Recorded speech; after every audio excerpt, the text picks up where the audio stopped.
Baby आढळलं होतं आम्हाला परवा आणि ते पाईपमध्ये जाऊन अडकलं. ते पोटातलं जे बाळ असते 3-4 महिन्याचं ते नियर बाय होतं सर. ते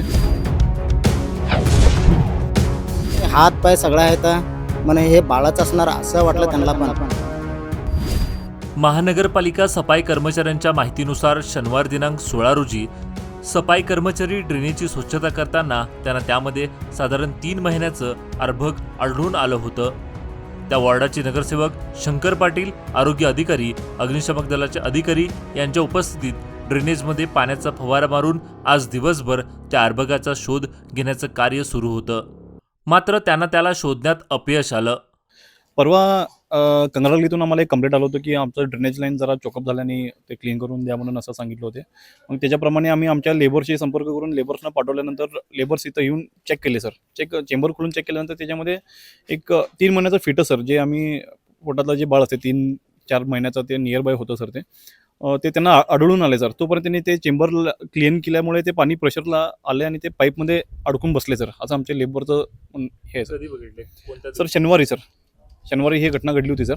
आणि आज आम्ही परत लाईन चोकअप झाले म्हणून फोन आला होता सर. मग ते परत कशाला चोकअप झालं म्हणून आमच्या लेबरला विचारल्यानंतर आज त्यांनी सांगितले की असं त्याच्यामध्ये एक बेबी आढळलं होतं आम्हाला परवा आणि ते पाईपमध्ये जाऊन अडकलं. ते सुरेश म्हणून आमचे एक लेबर आहे सर.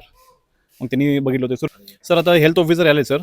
आणि हे आमच्या बाबतीत तर हे प्रथम असं घडलेलं हे प्रकरण आहे सर. मग हे कसं आम्ही पुढे नेऊ शकतो, काय ह्याच्यावरती क्रम घेऊ शकतो हे आम्हाला माहीत नसल्यामुळे हेल्थ ऑफिसरशी संपर्क केलेला आहे सर. महानगरपालिकेच्या सर्व अधिकाऱ्यांना आम्ही संपर्क केलेला आहे. मग त्यांच्या डायरेक्शन्स कसं येतात तर त्यांनी निर्णय घेतात सर, काय आम्ही ॲक्शन घेऊ शकतो ह्याच्यावर सर. म्हणजे साहेब परवाने 15 तारखेला आम्हाला कंप्लेंट दिले होते, लाईन चॉकअप झाले म्हणून सांगितले होते. मग ते लाईन चॉकअप काढायला मी आलेलो. मग आल्यानंतर साहेब काय झाला, तिन्ही चेंबर पण ओपन केलो. मी ओपन केल्यानंतर मधल्या चेंबरमध्ये एवढ्यासारखं बावलीसारखं वाटलं. ते मी पण काय नसणार असं मला वाटलं. मग नंतर त्या आजूबाजूच्या घरातले बायांना आणून दाखवलो तर म्हटले त्यांनी हात पाय सगळं आहे तर म्हणे हे बाळाच असणार असं वाटलं त्यांना पण. आता हे काय करू नका, ते पुढचा चेंबर एक भरलेला ते ओपन करेपर्यंत पुढचं प्रेशरनं पाणी आला. पाणी आल्यानंतर ते पाईपेत गेला. 12:30 वाजले की 12:30 वाजता आलो ना मी इथं. आम्ही कुणाला सांगितलं नाही, त्यांचेच घरातले होते. ते पाणी आल्यानंतर ते पुढचा चेंबर चालू करेपर्यंत पाण्याच्या प्रेशरनं आतच गेलं साहेब. ते फोटो मारायचा म्हटलं तर. माझं नाव सुरेश सर. कंगराळ गल्लीसारख्या शहराच्या भरवस्तीतील ठिकाणी ही घटना उघडकीस आल्याने परिसरात एकच खळबळ उडाली होती. ते अर्भक सलग 3 दिवस घाण पाण्यात पडून राहिल्याने ते कदाचित विरघळून गेले असावे अथवा ड्रेनेज स्वच्छ करतेवेळी मारलेल्या पाण्याच्या फवाऱ्यामुळे ते नष्ट झाले असावे असा अंदाज तेथील अधिकारी व नागरिक व्यक्त करत आहेत.